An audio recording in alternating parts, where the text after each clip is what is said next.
तो चलिए आज की क्लास शुरू करते हैं। और आज की क्लास के अंतर्गत हम पढ़ने वाले हैं लोकतंत्र के गुण। इसके पहले वाली क्लास में मैंने आपको लोकतंत्रात्मक शासन के भेद के बारे में बताया था। आज हम पढ़ने वाले हैं लोकतंत्र के गुण, जिसके अंतर्गत जन कल्याण की साधना के पहले मैं आपको बता दूं कि राजतंत्र और कुलीन तंत्र में जो शासन व्यवस्था थी उसके अंतर्गत एक विशेष प्रकार के लोग और जन कल्याण की मदद की जाती है, विशेष वर्ग के लोगों की, जो कि इस दोष को दूर करने के लिए लोकतंत्र शासन लाया गया।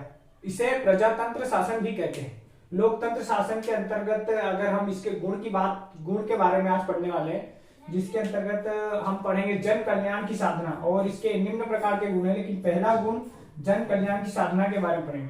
लोकतंत्र में जनता उन प्रतिनिधियों के द्वारा शासन किया जाता है। लोकतंत्र में जनता जिन प्रतिनिधि या जिन उम्मीदवार को चुनती है उसके द्वारा शासन किया जाता है, जिनका चुनाव जनता स्वयं एक निश्चित समय के लिए करती है।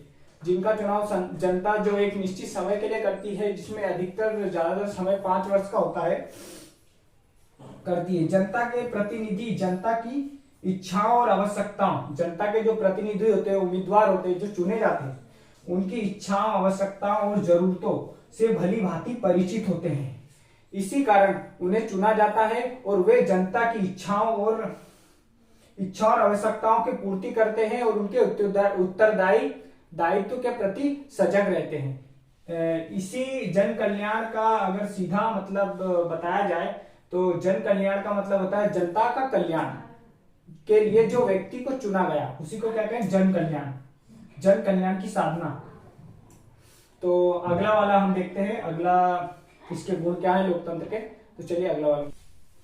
तो लोकतंत्र का दूसरा गुण है सर्वाधिक कार्यकुशल प्रशासन। प्रजातंत्र किसी भी दूसरी शासन व्यवस्था की अपेक्षा अधिक कार्यकुशल होती है। मतलब प्रजातंत्र किसी भी दूसरी शासन व्यवस्था के, मतलब जैसे कुलीन तंत्र आदि शासन व्यवस्थाओं के अतिरिक्त यह अत्यधिक कार्यकुशल होती है। इसका शासन इसमें सबसे अधिक और शीघ्रतापूर्ण कार्य होता है। इसमें सबसे अधिक यानी कि जल्दी, सबसे ज्यादा और सबसे जल्दी यहाँ पर कार्य, शीघ्रता से कार्य होता है। लोकप्रिय उत्तरदायित्व, लोक निर्वाचन और लोकप्रिय नियंत्रण की व्यवस्था के कारण सर्वाधिक कार्यकुशल प्रशासन कहते हैं। यह कार्यकुशल प्रशासन दूसरे शासन की अपेक्षा अत्यधिक शीघ्र और कार्यकुशल प्रशासन होता है। तो लोकतंत्र का तीसरा गुण है सार्वजनिक शिक्षण।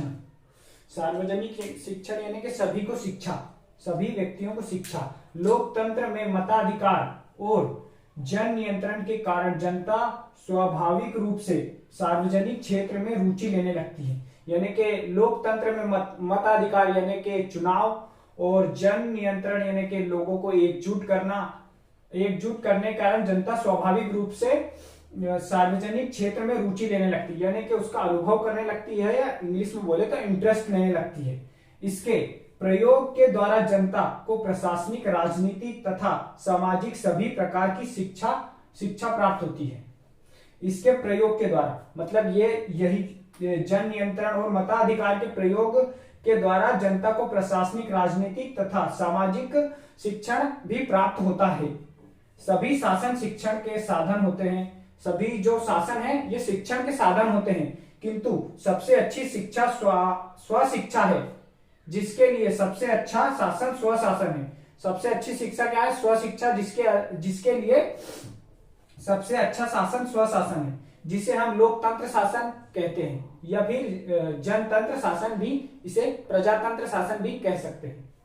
लोकतंत्र के अगर चौथे गुण की बात करें तो वह है मनोवैज्ञानिक के अनुकूलन। लोकतंत्र में लोगों को जो मताधिकार प्राप्त होता है, लोकतंत्र में जो लोगों को मताधिकार प्राप्त होता है, उससे उन्हें मानसिक संतुष्टि मिलती है कि उनके पास सरकार पर नियंत्रण रखने का एक प्रभावशाली साधन है। उनसे यह मानसिक संतुष्टि मिलती है कि उनके पास सरकार पर नियंत्रण रखने का यानी कि काबू करने का एक महत्वपूर्ण प्रभावशाली साधन है। इस आधार पर वे शासन व्यवस्था को स्थायी बनाए रखने का हर संभव प्रयास करते हैं। इस कारण वह शासन व्यवस्था यानी कि किसी प्रतिनिधि को स्थायी रखने का हर संभव प्रयास करते हैं। लोकतंत्र जनता और सरकार के बीच संबंध बनाती है।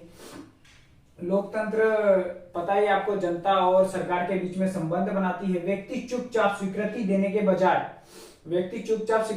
के बजाय उसका एक महत्वपूर्ण सहयोगी बन जाता है। यह एक महत्वपूर्ण गुण मानव मस्तिष्क पर स्वस्थ प्रभाव डालता है। इसी कारण इसे मानव वैज्ञानिक के अनुकूल कहा जाता है। क्योंकि लोकतंत्र का पांचवा गुण है जनता का नैतिक उत्थान, यानी कि जनता का नेतृत्व को बढ़ाना, उसका उत्थान करना। यह प्रजातंत्र का सबसे बड़ा गुण है। किसी भी अन्य शासन की अपेक्षा उच्च और श्रेष्ठ राष्ट्रीय चरित्र का विकास करता है। किसी भी अन्य या कुलीन शासन या फिर अन्य शासन की अपेक्षा यह श्रेष्ठ राष्ट्रीय चरित्र का विकास करता है।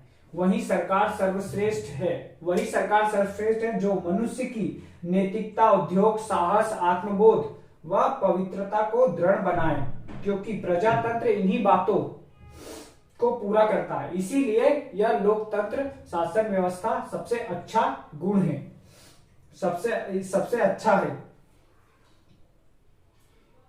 इसलिए यह सबसे अच्छा शासन है और जनता को राजनीतिक शक्ति प्रदान करता है। जनता के आत्मनिर्भर और आत्मसम्मान की नैतिकता का उत्थान करता है, यानी कि जनता के आत्मनिर्भरता और आत्मसम्मान के नैतिकता, यानी कि उनके सम्मान को बढ़ाता है। उत्थान यानी कि सम्मान। अगर यहाँ पर लिखा हुआ है, जैसे कि देखा जाए तो यहाँ पर लिखा प्रजातंत्र का भी मतलब होता है लोकतंत्र। तो आज के वीडियो में बस इतना ही। तो अगली क्लास में फिर मिलेंगे। और आज हमने पढ़ा है लोकतंत्र के गुण।